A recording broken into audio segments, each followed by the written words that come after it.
الحمدللہ وحدہ لا شریک لہ والصلاۃ والسلام علی من لا نبی بعد۔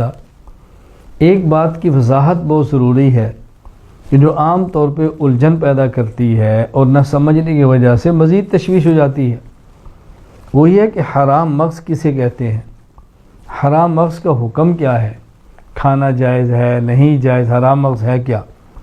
پہلے بات سمجھ لیں کہ حرام مغز کہتے کسے ہیں۔ جانور کی ریڑھ کی ہڈی کے اندر سفید رنگ کا گودا لمبے دھاگے کی شکل میں ہوتا ہے، جسے عربی میں نخاع الصلب کہتے ہیں، نون خا الف عین آگے صاد لام با الصلب، عربی میں کہتے ہیں نخاع الصلب اور اردو میں کہتے ہیں حرام مغز۔ جانور کی ریڑھ کی ہڈی کے اندر سفید رنگ کا گودا لمبے دھاگے کی شکل میں ہوتا ہے، عربی میں اسے کہیں گے نخاع الصلب، اردو میں حرام مغز۔ تو چونکہ اس کے ساتھ حرام کا لفظ ہے تو بس اوقات لوگ سمجھ لیتے ہیں کہ اس کا کھانا حرام ہے کیونکہ یہ حرام مغز ہے، حالانکہ ایسی بات نہیں ہے۔ صحیح بات یہ ہے کہ حرام مغز کا کھانا نہ حرام ہے اور نہ ہی مکروہ ہے، کیونکہ اچھا یہ بات پھر اس کو حرام مغز کیوں کہتے ہیں، وجہ اچھی طرح سمجھ لیں۔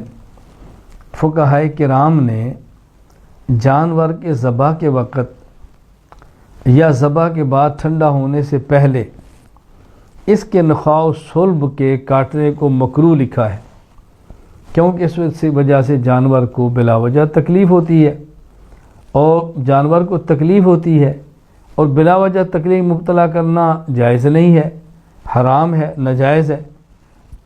تو اس وجہ سے غالباً اس کا نام ہی عوام میں حرام مغز پڑ گیا، یعنی جانور کی ریڑھ کی ہڈی میں جو سفید رنگ کا گودا ہے لمبا دھاگے کی شکل میں، فقہا لکھتے ہیں کہ ذبح کرتے وقت یا ذبح سے پہلے اس کو نکالنا حرام ہے۔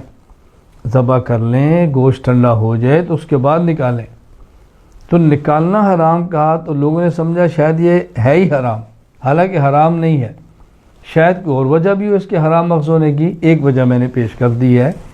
تو جانور کے اندر یہ جو ریڑھ کی ہڈی میں سفید رنگ کا گودا لمبا دھاگے شکل میں ہے، اس کا کھانا جائز ہے، یہ حرام بھی نہیں، مکروہ بھی نہیں، ناجائز بھی نہیں۔ اس وضاحت کو اچھی طرح ذہن نشین فرما لیں۔ وآخر دعوانا ان الحمدللہ رب العالمین۔